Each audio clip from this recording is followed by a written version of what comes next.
Salut à tous, aujourd'hui on va parler du fusil G88. Alors ce fusil G88 est un fusil allemand de la Première Guerre mondiale et il a une histoire assez similaire au fusil Lebel. Donc je vous suggère d'aller voir ma vidéo sur le fusil Lebel pour revoir un petit peu le contexte de développement de ce fusil là, parce que ça suit directement avec ce fusil, le G88, donc G pour toujours Gewehr en allemand, 88 l'année d'adoption, 1888. Alors pourquoi je disais que c'était un petit peu similaire avec le Lebel, parce que ce fusil a été, comme le fusil Lebel, adopté trop rapidement et a eu pas mal de défauts de conception et dans l'utilisation après, qui ont été bien pires d'ailleurs que le fusil Lebel. Donc pour revenir dans le contexte de l'époque, l'Allemagne possède le Mauser 1871 qu'elle décide d'améliorer en 1884, sauf que, pas de chance, la France adopte le fusil Lebel avec sa munition révolutionnaire en 1886, et là l'Allemagne vient d'investir énormément sur des fusils qui sont déjà obsolètes. Donc pour ne pas perdre la face par rapport à la France qui est sa voisine et son ennemi juré depuis longtemps, et surtout que la France à cette époque-là est très revancharde de la guerre de 1870, donc l'Allemagne s'attend forcément à ce qu'à un moment donné ça éclate, qu'une guerre éclate entre les deux nations. Donc forcément il faut absolument qu'elle ait un fusil digne de ce nom et qui adopte donc la poudre sans fumée. Donc la poudre sans fumée, j'en ai déjà parlé dans la précédente vidéo, je ne vais pas en reparler aujourd'hui. L'Allemagne va se débrouiller avec des chimistes à récupérer la poudre sans fumée et va sans tarder concevoir un nouveau fusil, malgré le fait qu'elle ait déjà investi énormément dans le Mauser 71. Peu importe, à l'époque au niveau budget de la défense il n'y avait pas de souci là-dessus, donc ils vont concevoir un tout nouveau fusil. Alors ils vont arrêter de travailler avec la firme Mauser, donc ce fusil n'est pas un Mauser, contrairement à ce qu'on peut entendre ici et là, c'est vraiment un fusil qui a été conçu de toutes pièces par une commission. D'où le nom qu'on entend souvent, fusil de la commission, commission en allemand, c'est à peu près pareil qu'en français. Donc cette commission va travailler et comme le fusil Lebel, ils vont prendre des bonnes idées à droite à gauche pour concevoir un fusil. Parce qu'évidemment, on ne peut pas concevoir un fusil en si peu de temps, comme le fusil Lebel, sans prendre des idées un petit peu ici et là. Donc ce fusil va récupérer des éléments de d'autres armes. Le canon par exemple sera copié exactement sur celui du fusil Lebel avec le même pas et le même type de rayure à l'intérieur. Au niveau de l'alimentation, on va avoir les clips de type Mannlicher. Voilà. La culasse, le système de culasse sera une amélioration de la culasse du Mauser 71 et même la détente sera récupérée sur le Mauser 71. On va dire que la seule réelle innovation sur ce fusil, c'est le manchon qui entoure le canon et qui permet d'avoir un canon qui ne va pas toucher en fait le bois et le manchon et qui va permettre d'améliorer la précision. Donc cette commission va donc tester quelques fusils et ce fusil sera adopté très rapidement par l'empereur Guillaume II en novembre 1888 sous le nom Gewehr 1888. Donc comme je le disais au début de la vidéo, ce fusil a été adopté bien trop rapidement et a eu beaucoup de défauts par la suite, bien pire que le Lebel. À ce propos, le Lebel est en fait de bien meilleure fabrication que ce fusil-là, qui est son contemporain allemand. Donc les soucis principaux, plus ou moins graves, c'est déjà une rupture du canon. Parce que l'acier qui a été utilisé, enfin les canons avaient été mal conçus et ils étaient beaucoup trop fins. Donc il y a eu des ruptures de canon. Il y a eu une usure prématurée, des rayures aussi à l'intérieur. Bon, ça c'était ce qu'il y avait de moins grave en problème. Et il y avait des soldats aussi qui arrivaient à faire une double alimentation dans leur fusil. Donc en fait, ils avaient déjà chambré une munition et en fait ils en remettaient une deuxième qui venait percuter l'amorce et donc ça leur explosait, ça pouvait leur exploser au visage. Pareil, il y a eu des ruptures d'étui qui projetaient des gaz en fait en arrière sur le visage du tireur, donc des gaz brûlants. Donc il y a eu pas mal de soucis là-dessus qui ont été corrigés avec le temps, on va le voir par la suite.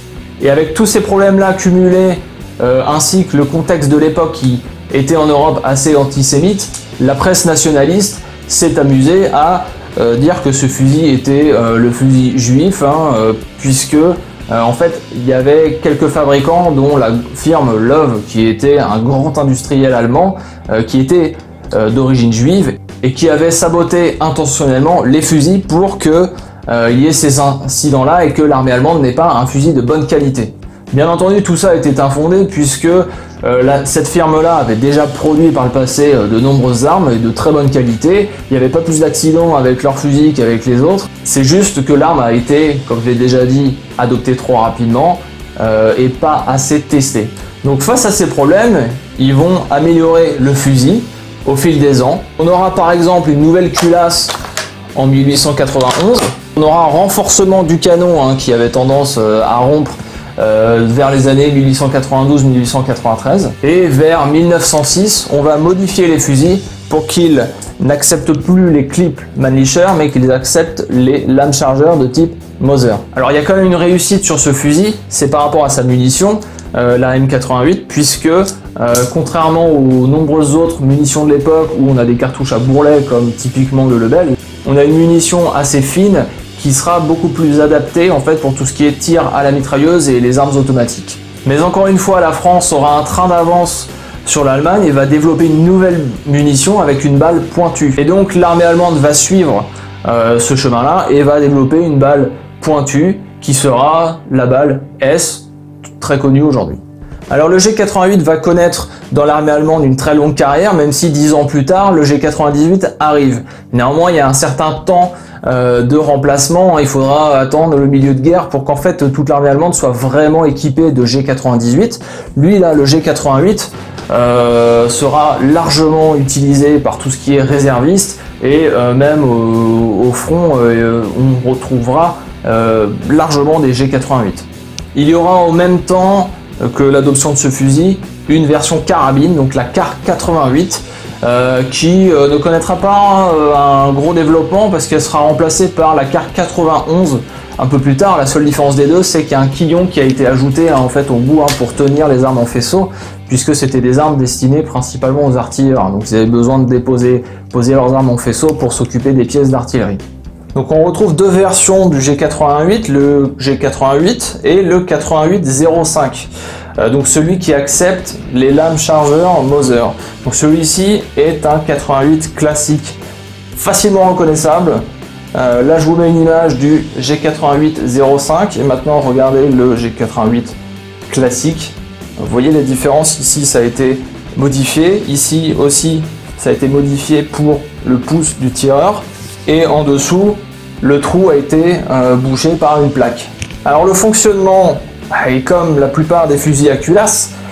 Donc on va ramener la culasse, on va introduire un clip donc de type qui correspond vraiment au G88 et pas à une autre arme, et pas au clip Mauser. Je ne peux pas mettre de clip Mauser dedans.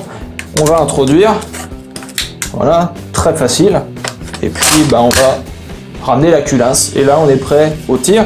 Il y a la sécurité ici, bon, il ne fonctionne pas sur mon modèle, mais c'est exactement pareil que les autres G88, Car 98, etc. Il suffit de relever.